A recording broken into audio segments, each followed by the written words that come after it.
I would encourage him by telling him to stick to his goals, to stick to his dreams. Don't never let anyone deter you.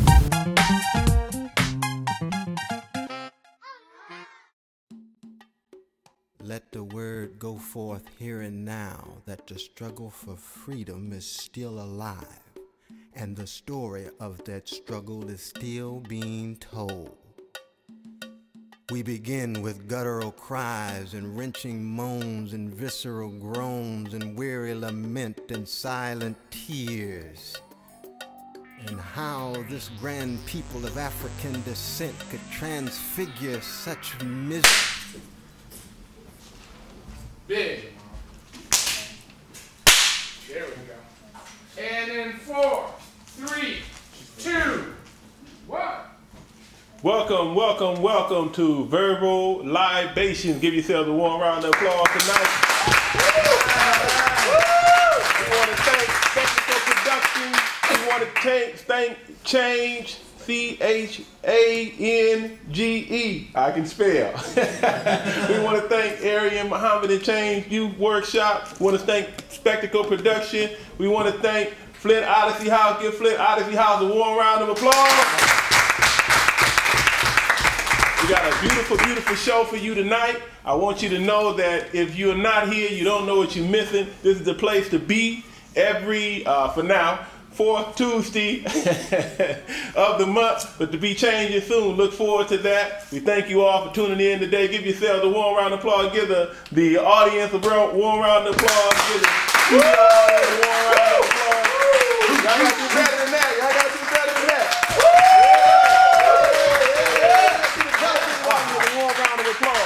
I am going to be your temporary host tonight. So, you won't see much of me tonight, but I'm going to start this thing off. We got some powerful, powerful poets coming to you this evening. We want you to sit back, enjoy the show. Remember that the show is participatory, it's not just spectator. You can't just sit back and listen. Everybody understand that? Yes, sir. You can't just sit back and listen now. You got to participate in this. We got to make the show what it's going to be. So first, I want to bring to the stage one of the most powerful poets that we have to come before us, young sister, and my co-host has just arrived. Please give my co-host a warm round of applause. Woo! You can't see him on the camera, but he's here, and I will pick him up, but I'm tired right now. We want to bring my sister to the stage. I ain't gonna mess your name up, and I ain't gonna look at it. Key Ray! Give Key Ray up. Somebody gave me a little signal too to help me out. Thank you, brother. Give a brother a warm round of applause. Come on to the stage, Key Ray. Come on, y'all can do better than that for what you doing here.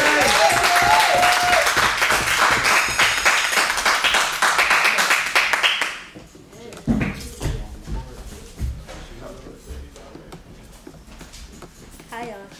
Hello. How are you? My intro. I'm gonna do two pieces tonight.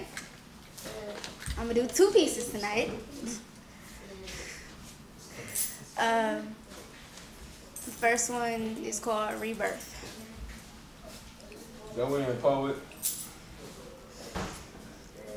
I'm driven to my pen by those who spew ignorance, who think poet is a word to be toyed and tampered with, who use lyrical prowess and poetic intellect to steal women's insecurity searching for sex. Self-proclaimed lyricists who don't light up a stage but use their God-given words to give themselves praise, who don't love their craft but need money for their band, so they're always in slams. And I just find it strange that these poetic pimps are quick to run to a mic but can't pick up a pen and feel passion when they write. Poetry is not a hoe. She stands on streets to preach, to give herself to willing ears, because she was made to teach. She's virtuous. In the hands of men, she's clay. In the eyes of women, she's faith. In the mouth of fools, she's disgraced. So let's retrace ourselves back to poetic roots when the lyrics we spoke were our heart's unknown truths, and poetic supermen weren't made in phone booths. They were born. So take me back to the place when poetry gave birth to me. Back to the days when I was or wasn't trying to be, when the phenomenal love of this gift awed me. Take me back to the stage where I spit my first piece. Let me never forget that Kire is a name behind a face. And this ability called poetry is a God-given grace. See, we're just poets, painting lyrical scenery with ballpoint brushes, creating symbolic illusions just to give ourselves rushes. No longer caught up in metaphoric bliss, it's time to get back to what poetry really is. That's my first piece.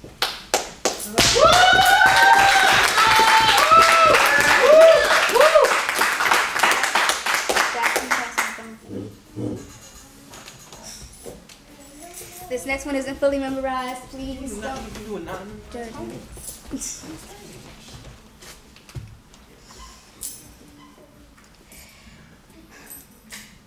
I don't date niggas. Rewind. I don't date niggas. And I don't mean my man who range from light to darker skin. I mean niggas. You know the ones. Walking, flock impersonators. Wiz Khalifa wannabes who can't see past the blunt in front of their eyes because all they do is blow trees. Proud to walk around with no diploma, GED, but insist they want a girl in college like me, and I'm thinking, no. See, they're the ones. They can't walk up and say, excuse me, what's your name? Because they rather post on the wall, spitting game like, hey, yo. Hey, yo, little light-skinned mama. Why don't you let me holler or loan me $50 pay my cell phone bill, right? And I rap these bars to you, right? About drugs I never selling, cars I never own, and I'll add your name to my list of broads and hoes. But see, baby girl, you top notch and you'll get the top spot. So let me get your number. And I stand there and wonder, like, what part of common sense told you to be ignorant? How many shows did you watch on BET before you learned how to approach me? And how can you plan to call your future son Cavassier, but wouldn't even know how to spell his name because you never bothered to learn? And how can you stand there with your pants sagging to your knees, yelling out at me, proud to call yourself a nigga, but then want to discuss slavery? Forgetting the fact that the same chain you wear around your neck is the same one your ancestors were tied up with. Forgetting the fact that back then, learning to read was punishable by death, but you wouldn't be caught dead with a book in your hand. Meanwhile, you're struggling to tell your right from your left, and I should be impressed. But I guess I'm just more concerned about where all our black men are. See, we have the Lil Waynes. Where are the Obamas, Malcolm X's, Martin Luther Kings who have dreamed more than what they see on TV? Where are those men? They must be a dying breed, being killed off by ignorance because it seems that most are convinced that the good guy no longer exists. But me, I'm just not buying it. Because there are men dying to revive chivalry and erase the way black men have been drawn by society. So if you find a man like that, tell him he inspires me. And give him my number. Because I don't date niggas.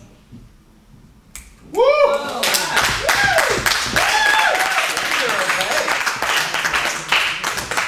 You something else. You got one more poet? Give it up for Key Ray one more time. Yeah, give it up for Key Ray one more time. Please, thank you all for coming out. Thank you all for coming out to Verbal Libations tonight. Tonight we're speaking our truth. We just heard from Key Ray. And now I'm going to bring up another person known for dropping his truth. We want to bring up DeMarcus Dap Johnson.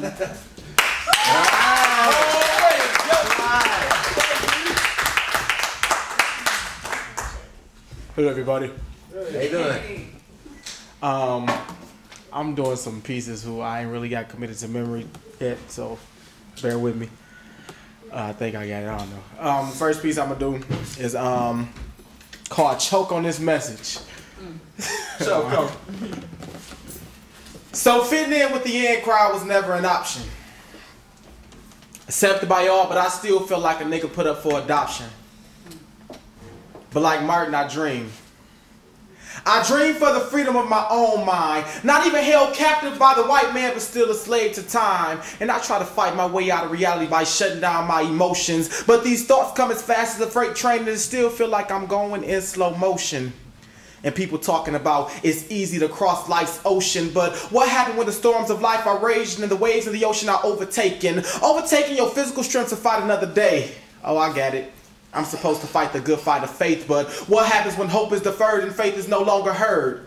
Guess I got that too. I'm supposed to spread my wings like an eagle and soar like a bird, but see, it's 2011. What y'all did back in the day no longer work for me. What y'all did back in the day, today niggas don't eat or work for free, and the people's opinions pours will never make it to the top. But I know for a fact that when we get a mic and a pen in our hand, we cannot be stopped. So go ahead and look at us, cause y'all will never have us figured out. Cause as poets, we are somewhat like a Rubik's Cube, leaving y'all broken and confused. And that's why some of our words gotta be FDA approved. And singers and rappers, they try to take our words all the time and use them. That's why singers are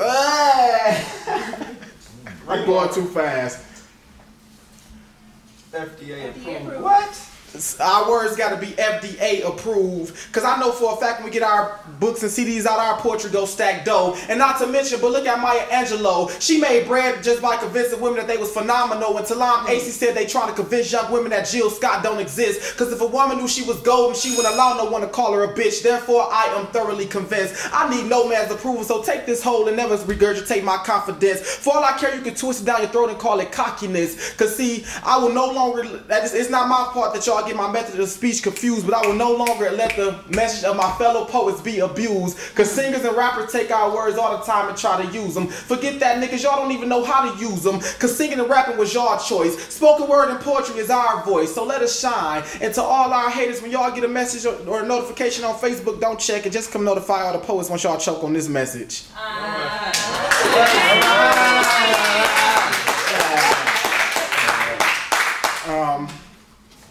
Next one I'm gonna do, I gotta read it because I ain't finna mess up like I did that one. Yeah. 22-year-old joke. I was born by a river in a little tent. Bush. Cause I was born at Hurley Hospital right between the north and south side of Flint.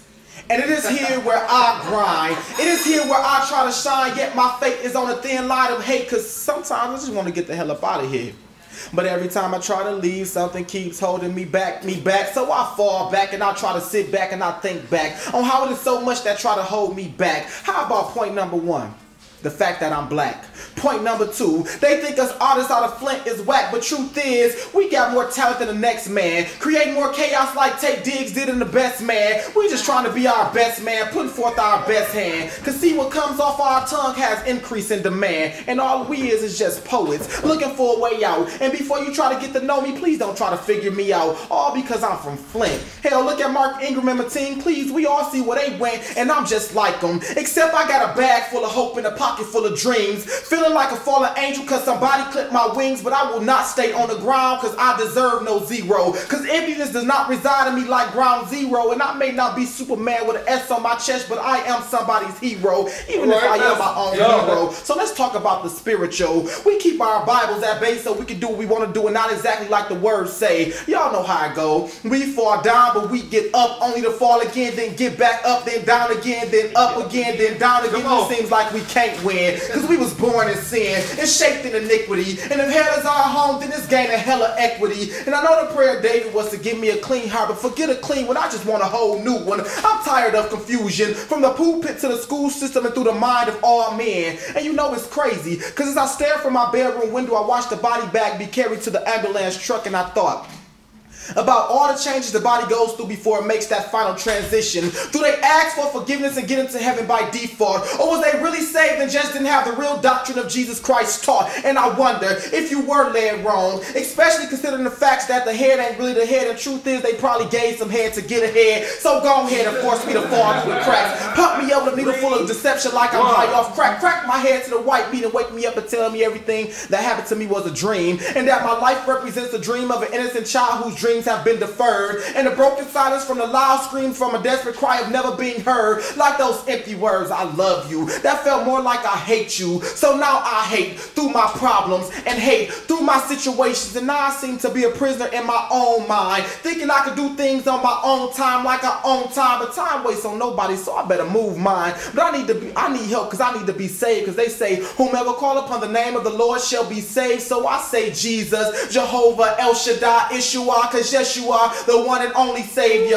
And I know they say we ain't supposed to question you, but God, to me, that don't make no sense. How am I supposed to get answers? Why do I get hit with all this but can't give a question for recompense? And to me, that just don't make no sense. It's to the point where I don't even know how to feel. It makes me proceed with my questions of asking God if any of this is real. But God, I know you are real. So Father, please tell me, did you forsake me? Did you leave me out here alone? I only see one set of footprints in the sand, but I don't feel like I'm being carried. So am I alone?